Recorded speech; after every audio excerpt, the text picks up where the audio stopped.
Մարկոս 16-րդ գլուխ։ Երբ շաբաթօրն անցավ, Մարիամ Մագդաղենացին, Հակոբոսի մայր Մարիամը և Սողոմեն գնացին խնկի պատրաստություն տեսան, որպեսզի գան օծեն Հիսուսի մարմինը։ Կիրակի օրը վաղ առավոտյան արևածագին եկան գերեզման և միմյանց ասում էին. «Մեզ համար գերեզմանի մուտքից քարը ով կգլորի»։ Որովհետև այն շատ մեծ էր, բայց նայեցին ու տեսան, որ գերեզմանից քարը գլորված էր։ Գերեզմանից ներս մտնելով տեսան մի երիտասարդի, որ նստած էր աջ կողմը, սպիտակ պատմուճան հագին, և սարսափեցին։ Երիտասարդն ասաց նրանց. «Մի վախեցեք, դուք Հիսուսին եք փնտրում խաչված նազովրեցում, հարություն առավ, այստեղ չէ։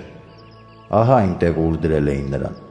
բայց գնացեք նրա աշակերտներին և Պետրոսին ասեք, որ ահա ձեզնից առաջ գնում է Գալիլեա, այնտեղ կտեսնեք նրան, ինչպես ասել էր ձեզ»։ Երբ այս լսեցին, ելան ու փախան գերեզմանից, քանի որ սարսափահար էին, և ոչ ոքի բան չասացին, որովհետև վախենում էին։ Հիսուսը հարություն առնելուց հետո առաջին կիրակի օրն առավոտյան երևաց Մարիամ Մագդաղենացուն, որից 7 դև էր հանել։ Մարիամը գնաց և պատմեց նրանց, ովքեր Հիսուսի հետ էին, մինչ նրանք սգում ու լաց էին լինում։ Երբ նրանք լսեցին, թե Հիսուսը կենդանի է և երևացել է Մարիամին, չհավատացին։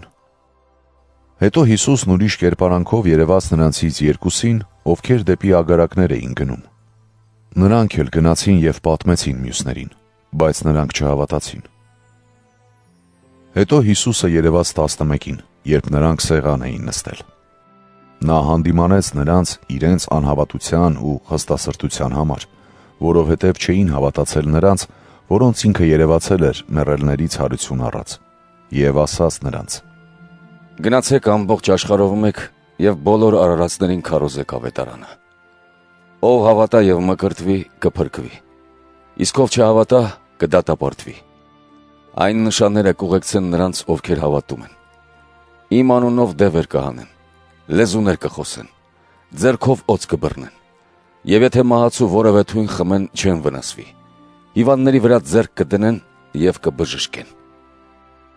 Եվ ինքը, Տեր Հիսուսը, աշակերտների հետ խոսելուց հետո երկինք համբարձվեց և նստեց Հոր աջ կողմում։